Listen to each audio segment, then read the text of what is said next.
Les cadavres de vrais enfants de Dieu ne sont pas accessibles à Satan. Même lorsque Satan et le sorcier ou le magicien d'autres satanistes essayent d'approcher les cadavres de vrais chrétiens, ils sont butés à un problème. Ils rencontrent de la résistance. Ils trouvent parfois des anges de Dieu qui protègent les cadavres de chrétiens. Je sais que c'est étrange. Vous vous dites, mais pourquoi Dieu protégera-t-il un cadavre? Frères et sœurs, c'est avec des cadavres que l'ennemi peut créer des fétiches.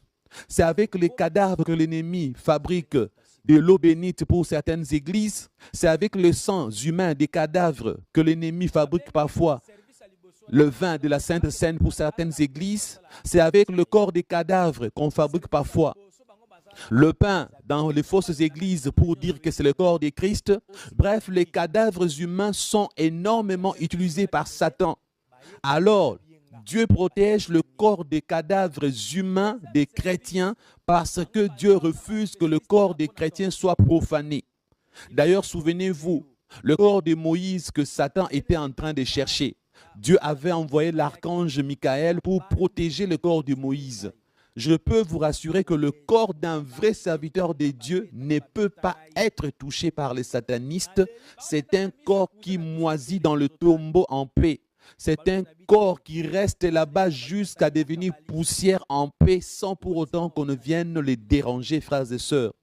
Alors je disais que lorsque les gens meurent dans un accident et que c'est démoniaque, et que c'est les sorciers qui ont tué, ils peuvent envoyer des démons prendre des cadavres de païens qui sont accessibles aux sorciers, venir avec, substituer, remplacer les cadavres de votre sœur ou votre frère.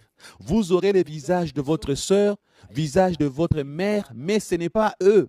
Et ce sont des corps comme ça que vous amenez à la morgue, après vous enterrez. Et sur ces cadavres-là, il n'y aura pas de transpiration, il n'y aura pas de pleurs, il n'y aura aucun signe de vie et scientifiquement, vous serez convaincus qu'ils sont réellement morts alors que leur vrai corps a été enlevé et ils sont quelque part dans le monde astral en train d'être vendus comme des esclaves.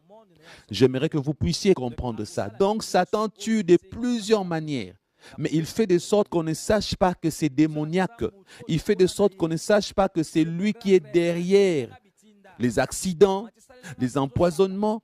Donc, les ex-satanistes qui témoignent ne vous disent pas tout parce que si tu avoues que tu as un jour tué quelqu'un par l'empoisonnement, que tu as un jour tué quelqu'un avec les couteaux, tu l'as assassiné physiquement, on va t'arrêter. Voilà pourquoi ils ne peuvent pas témoigner sur ça. Ils cachent ça, ils gardent ça, mais ce que je vous dis est vrai. Beaucoup de gens sont tués